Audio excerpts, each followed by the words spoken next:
And then you hear the music. It's an unusual time. It's an unusual night. It's going to be a short show, and if I can turn down my TVs and stuff here, maybe we can hear everything. All right, here we go. Good evening to you. A little bit of a surprise at this time that we're here. I understand that. And okay, thank you. We are not ordinarily on this time of night, but this is a short show, short night, and this guy's joining me now, just off the bus from Gainesville. That Greyhound must get tiresome riding back and forth up there, Franz. Welcome back to the show. We have a short version tonight because of obvious reasons. We have lots of basketball to watch. We're going to talk about a little bit of it. And how's your first day of March Madness going, by the way? You doing all right?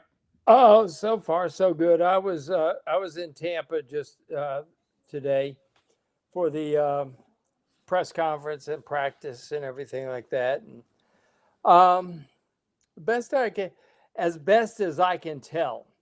And again, it's they haven't played a game, but they seem loose. They seem well prepared. They seem focused. So we had some action today, a few little surprises and upsets and scare and almost upsets. I mean, if you want to talk about those, I mean, obviously Duke Siena was one that really, unfortunately, Siena ran out of manpower. They played all their guys, the five guys, all the way until the end, last 4 minutes, and Duke just made their move, and then there was no gas in the tank for Siena. But Siena led that game for quite a while, led by a big margin at halftime. So big scare there. Then High Point knocking off Wisconsin. A little bit of a surprise. Maybe not so much a surprise as Ohio State getting beat by TCU. So far, what's been your biggest surprise, friends? High Point is my big surprise. I picked TCU to beat Ohio State. Siena had a 13-point lead, and then the guy blows a dunk on a breakaway, and the ball goes back to midcourt. Duke ends up scoring, and next thing you know, Duke goes on a 9-0 run.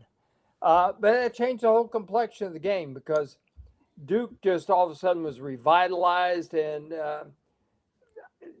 Siena seemed to be deflated after that one play. Everybody I think in the whole arena there was ready to erupt, and then that happens, and it's kind of like, oh no, here we go again. But that was a surprise that they played them that well. The other game, Troy was even with Nebraska, and then all of a sudden Nebraska went on a spurt, killed them. That wasn't a surprise. McNeese up by 11 on Vanderbilt was a little bit of a surprise, but Vanderbilt comes back, wins by 10. South Florida had the worst first half they could have possibly had, and they end up losing to Louisville. I think they were at one point in time something like 1 for 10, 1 for 11 from three, and they didn't start making shots till too late. So that one's a little bit of a surprise too. So, but otherwise, it's a typical first day of the NCAA tournament. I've dedicated a little, just a small thing I wrote about the first day of March Madness. You know, us, we sometimes write better than we talk. That's debatable by some, but I was just going to set the tone. And then we'll talk about Florida's game, 35.5, one of the highest point spreads ever against Prairie View A&M. So here's what I wrote today. The first day of March Madness is sentimental because it always begins the same way, with belief. Then the second and third day, maybe relief. Maybe the Gators might shoot 38% Sunday. They might cough it up a dozen times. But until the horn sounds, there's room for the story to flip. One defensive stand, one calm trip to the free throw line, 1-3 that finally drops instead of rattling out can change everything. If it doesn't go that way, if the old habits pop up again, then March does what March always does. It breaks your heart and dares you to show up next year anyway. But this is going to be, feel like, a profitable or a successful weekend for the Gators. And at this point in time, and you know more about it because you just left them, I think they've shaken this one out of their system. They're ready to play. They'll be able to get not even scrimmage tomorrow night. And then, of course, Sunday, we'll see what they got against either Iowa or Clemson. Your thoughts? I think Florida's going to cruise this weekend. I think they're going to kill Prairie View. Prairie View's biggest player is 6'7", and they try to disrupt, try to get a lot of turnovers. If Florida just handles the ball and gets the ball in the front court, it's over in a heartbeat. And, Lehigh only had one big guy, so that was an easier win, of course, for Prairie View. But they've played 3 SEC teams this year, and they've lost all 3 big. So I expect this will be another big loss for them. The Iowa game is going to be interesting. Iowa and Clemson. Clemson is playing without its number 2 scorer. It's a big loss for them. The Weller kid. Iowa shoots the ball well. They're going to try to play a low possession ball game. They're going to try to play a ball game where there's maybe 65 possessions on their end, 30 in each half. So that means they're going to milk the shot clock, et cetera, like that. I'm not particularly worried about that. The problem with teams that do that is if you don't make the shots, because you're going to be one and done against Florida. So the only way you're going to beat the Gators is you got to get out there and make shots, because the Gators, even if they miss, so many of their misses actually become assists because somebody sticks it back in. We're not going to. Gators are ready. Okay, good. I do too. We're going to be joined by Rob Browne just a second to get his thoughts. We're going to drift back and forth between basketball and a few other things like football and the Masters, where Franz and I first met, and Rory McIlroy's dinner. I'm fascinated by it. But right now, we're not going to attempt to update you on everything, but just quickly, if you're not near TV, VCU is trailing North Carolina 56-37. Texas ahead by 3 on BYU. Who do you like in that game, Franz? I kind of like BYU. I think BYU in the long run, but Texas is hanging in there. And Texas, here's the thing about Texas. The one thing about them is you don't know which Texas team is going to show up. It's not for a lack of talent, not for a lack of size. I mean, they play a 6'8" guard, but you don't know which team's going to show up. With Texas, it's all between the ears. The team that's got it between the ears can beat anybody. The team that doesn't have it between the ears can lose to anybody. And I think eventually they will lose today, but who knows? Texas A&M is ahead by 1 over St. Mary's. South Florida. I think St. Mary's is going to win. South Florida lost today. I'm looking at the scores bouncing back and forth on the screen. I haven't watched True TV in a long time. I don't normally, my channels don't go there. Second evening to Rob Browne joins us now from Memphis, just getting in off the road. Going to have a quick discussion about a few things, including basketball with Rob. Maybe talk a little bit Gator football. The rule today about targeting came out. They're not going to make them leave the game. And just a few general comments on a very short version and early version of the Buddy Martin Show, so we can get back to that, watching the games, which we all do. Rob, how you doing? Good. I'm listening to y'all. I'm with Franz. We were talking this morning, and Houston and Florida in that same bracket. Last year, I had Florida beating Houston to win it all. I didn't think Auburn would make it to the Final Four. I've got Florida. I think they can get to the Final Four because the toughest team in that division, I think, is Houston. So I think they'll beat them. And the best thing that happened, and the worst thing for people that don't think right, when Florida lost to Vanderbilt, and they got drilled, but they hadn't lost in a long time. And Todd Golden, I got too much faith in him.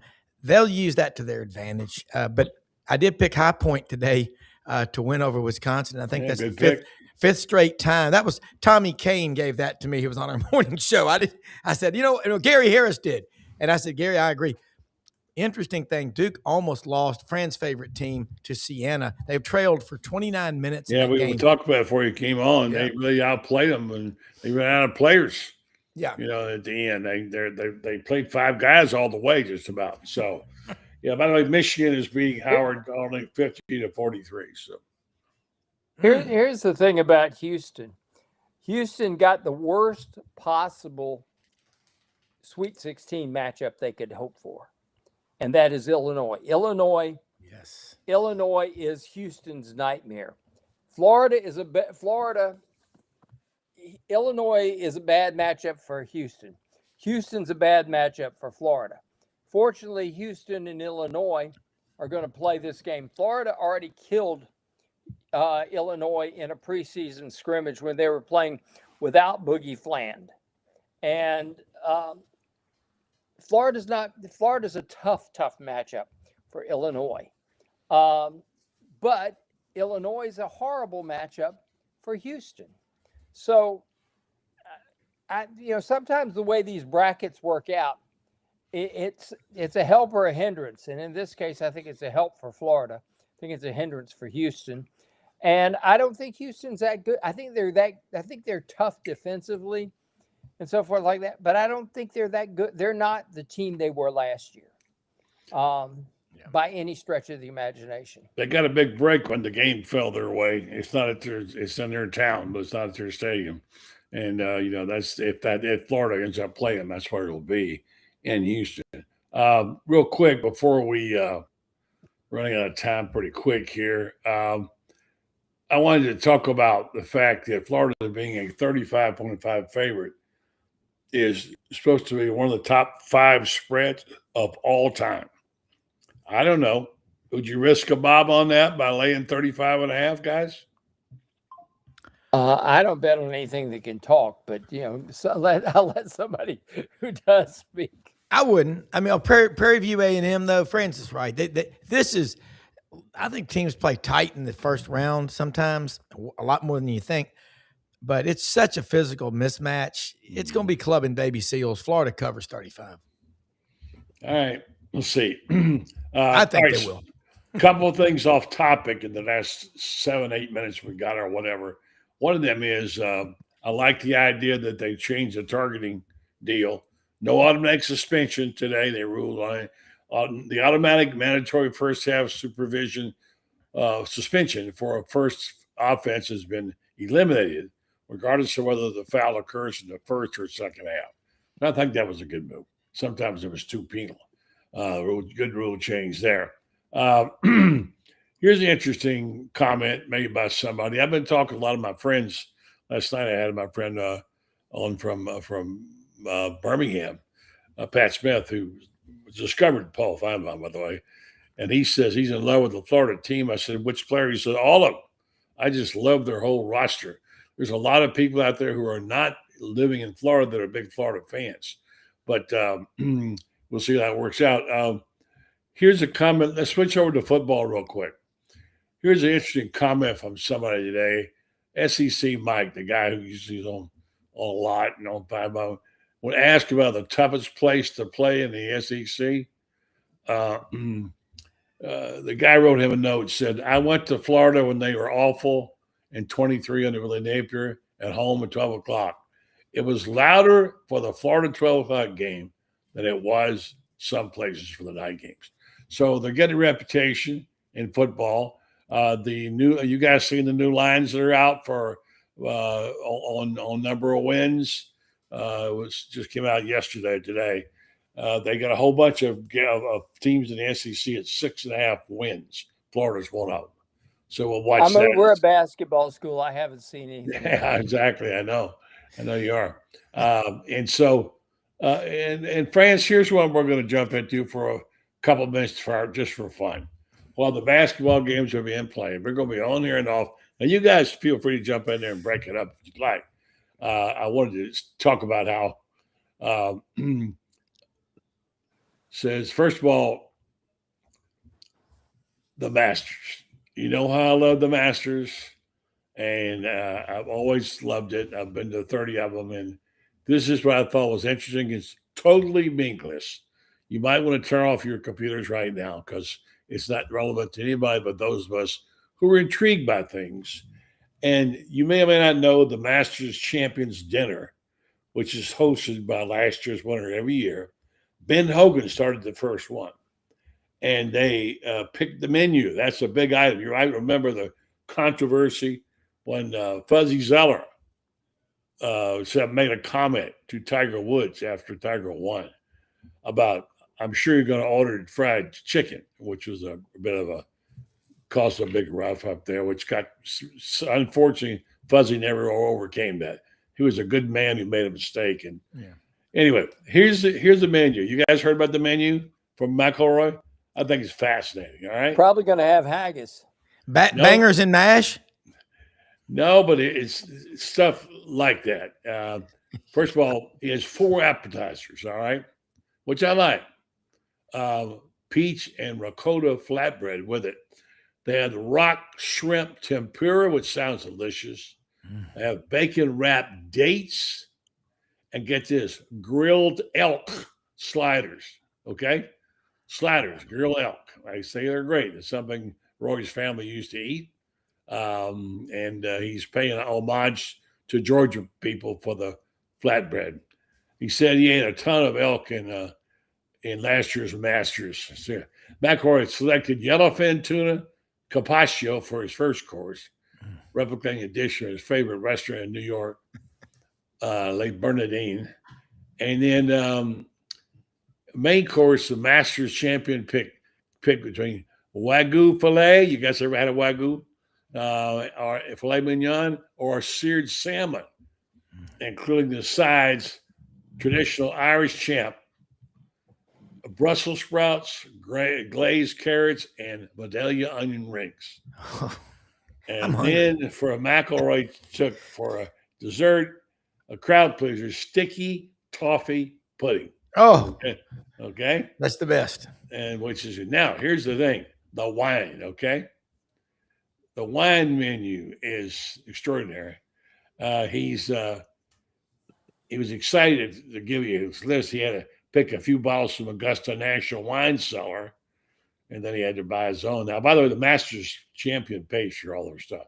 McElroy chose a 2015 Salon Brut Champagne, a 2022 Domaine Le Fleuve Batard Montrachet, and the first white wine McElroy ever liked, 1990 Chateau Lafite Rothschild. You might have heard of that. So I looked up some of the prices of these things, and my friend Daniel Rappaport did the same. He used a wine searcher, the 2015 S Brut. Guess what? How much that is a bottle?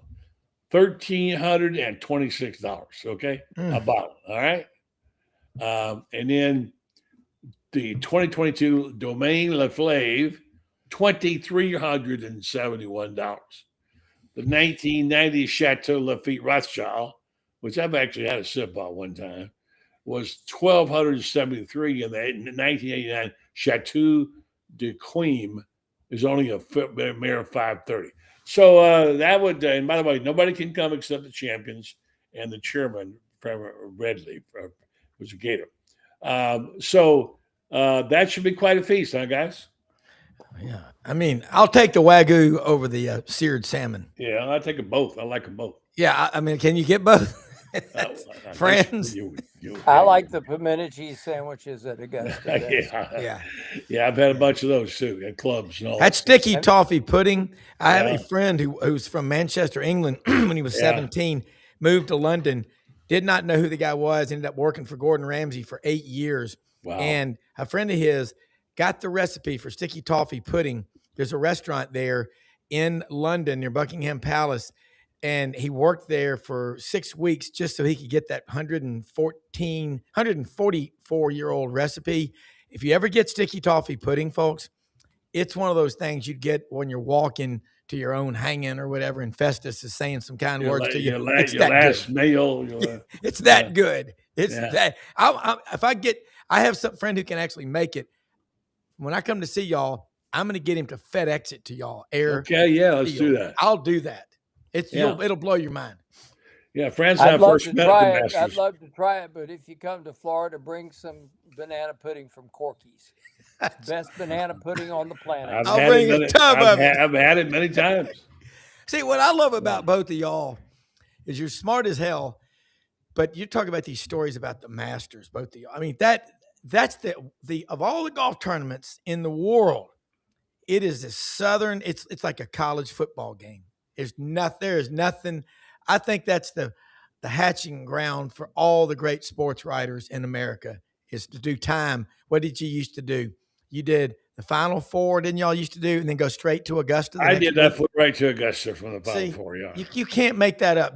People today, they don't do that today. It's a great double. Here's why the Masters is the best of the golf tournaments. They don't move it around from course to course to course. You don't wind up with a situation like in, I guess it was 1970 when one of the golfers compared the course in Minneapolis to a cow pasture.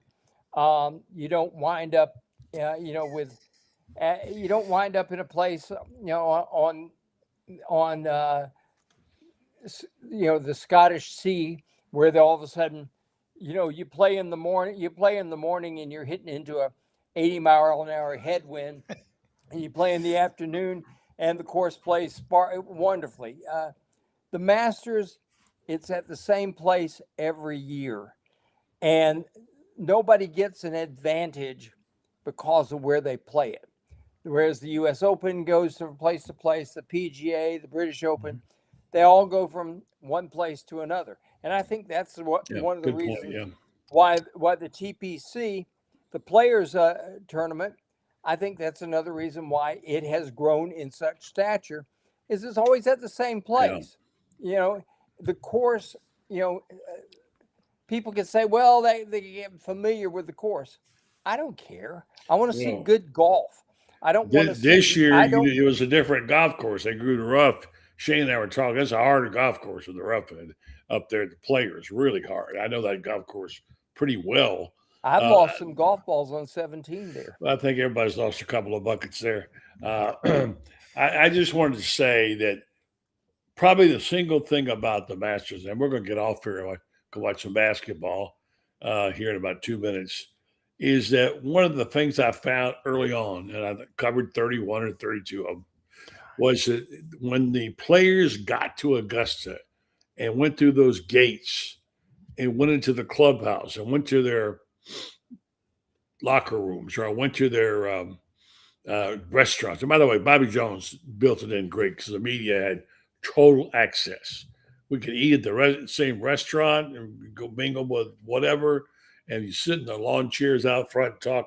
And players got very waxed nostalgic, and they talked more and better than about the great thing about the Masters. And I was privileged to spend quite a few times with great people and talk to them in depth about things. I don't mean just a quick tweet or whatever. I mean, sit there and talk for 30 minutes, 45 minutes with somebody like Arnold Palmer, which I did 2 or 3 times. One of the greatest things I did was I said, tell me some secrets about Augusta, Arnold. And so he started digging into this stuff. And one thing he told me, and maybe you did this, I don't think you knew this. He said, down number 10 in the woods, there's a private John toilet. If you see guys hit the ball and walk down toward him in the corner and go disappear in the woods, that's where they are, in that little private room there to use the facility. That was one of the things he told me. So there's things like that about Augusta, and nobody knew it better than Arnold. He helped make it what it was. And I love the history that now you're seeing the younger players begin to adapt to it and begin to embrace it. I think you see people like Rory, whatever, beginning to realize how significant. So I can't wait for that to happen. Yeah. Meanwhile, guys, we got some good basketball, and we got football coming up next week, which we'll talk about. We've got the new betting lines out on total number of wins, and let's see what you think about the scores. We need to know. Anybody got any final thoughts on March Madness or anything that jumps out at you? And I thought, well, at halftime, Howard is only down 4 to Michigan at the half. Yeah. BYU is up 9 BYU is down 9 to Texas. Wow. And Buckyball is up 37-26 on St. Mary's. You know, Okay. they may need a Hail Mary before it's all over. And by the way, one last thing about the Masters. Yes. The late, great Johnny Hendricks, who I worked with in Wilmington, is the guy that named it Arnie's Army. He said, like an army of ants, you know.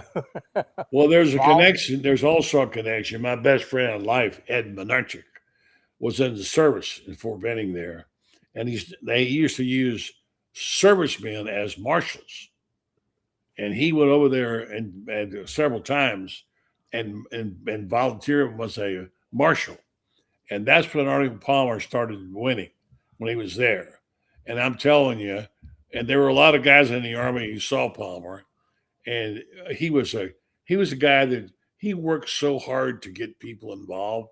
He would make eye contact with all kinds of people in the gallery, and everybody, especially women, would think, "Oh, he's looking at me."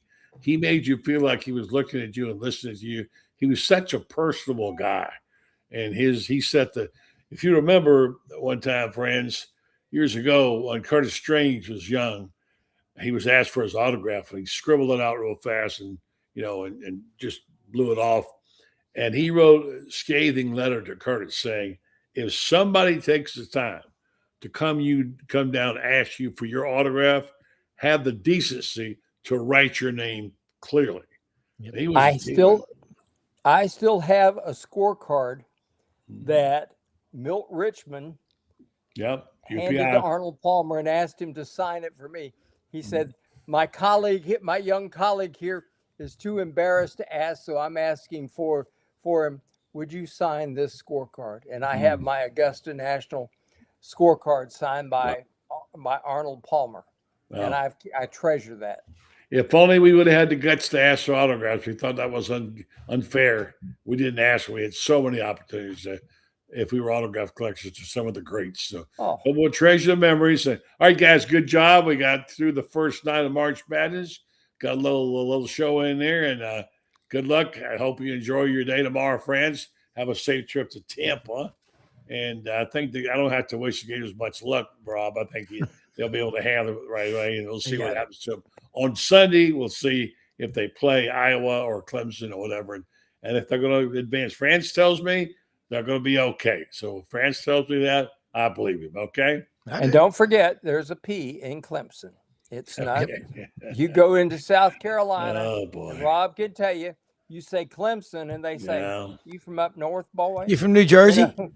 Yeah, they'll probably play Iowa anyway. You got to say Clemson, because that's in South Carolina East. That's the school in the western part of the state. Well, there you go.